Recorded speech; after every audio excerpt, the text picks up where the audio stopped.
Let's talk about the money you leave right there on the table.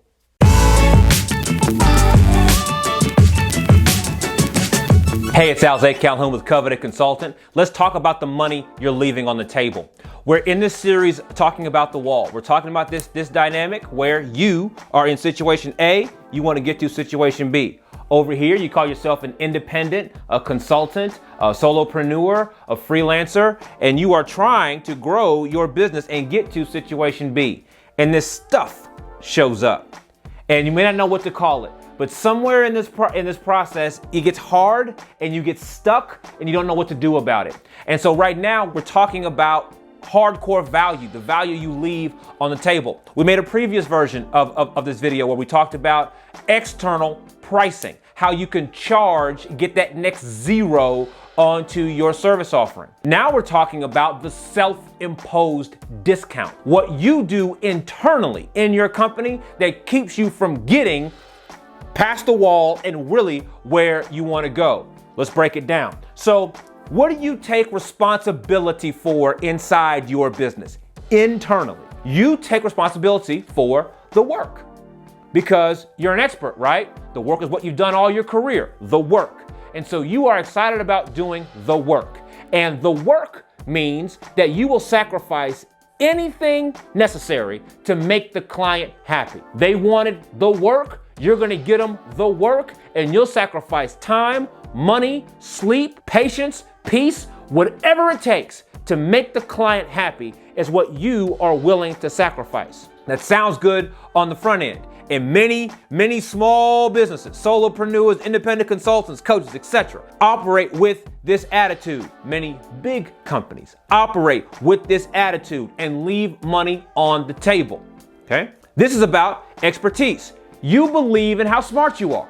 You believe in how smart your team is. And so you constantly sell expertise, and you believe that if any problem the client gives your company, y'all can figure it out because you've got expertise, right? You know a lot, seen a lot, done a lot. If you don't know how to do it now, you go figure it out later. You're constantly selling this brilliant expertise that you and your company have. Then there is personal. Everything is personal, right? It's about personal relationships. How many people have you told this to? You know, our business is about relationships. Have you ever said that, right? How many times have you heard that? You know, this business is about relationships. Have you heard that before? Personal. Everything is about handshakes and big smiles and swirling drinks and being personal. Now, is there anything wrong with this? No, there's nothing wrong with it. But this together creates a self-imposed discount. This is how you and your team currently function. This is your driving attitude. And because of that, right? So let's switch. Let's talk about when you cross the wall, when you moved into that company thinking, that studio thinking, that firm thinking, that agency thinking, when you crossed over the wall, what is that thinking like? Here, you're worried about outcomes. You're worried about the end result that people want, and you're trying to get them to that end result as quickly, as effectively, as efficiently as you possibly can. So that means you set boundaries. See, if we're going to get from A to B, then there's other things that we can't do. Right now, we're not doing C. Right now, we're not doing D or E or F or G. We're not doing those right now. We're doing B. And so we are fully committed to the appropriate scope to get to B. Now, the client may not be very happy or comfortable with the response because the client wants what they want. But we know that the client will ask for 100,000 things that they'll keep asking, you'll keep doing. Your job is to set those boundaries. And inside those boundaries, you can maintain your premium. When you get outside those boundaries, scope creep, you lose your premium. When you get to this place, you appreciate the boundaries. When you get to this place, you believe in process. So now it's not just about having expertise and being really smart and proving to the client or to yourself that you can do whatever it is that they want done. Now you're thinking about process. How do we get them to that preferred end goal effectively, efficiently, profitably, respectfully? How do we do that? And how do we commit to that every single time?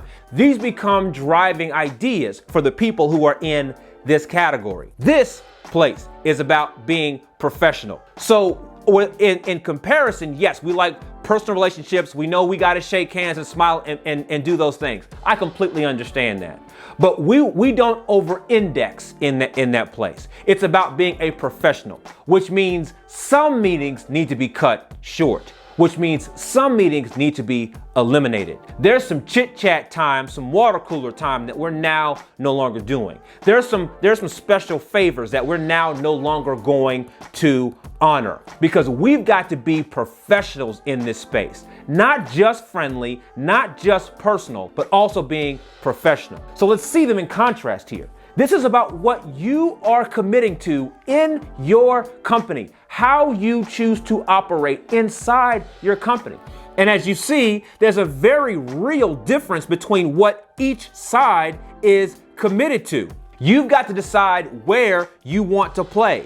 Is one inherently better than the other? Not necessarily. At Coveted Consultant, it's true that we have a bias to the B situation. That's true. But you can choose to do either one if you want to do it. What we're trying to do right now is admit where we are, is admit how we're truly functioning, and admit where we would rather be. Pick your poison.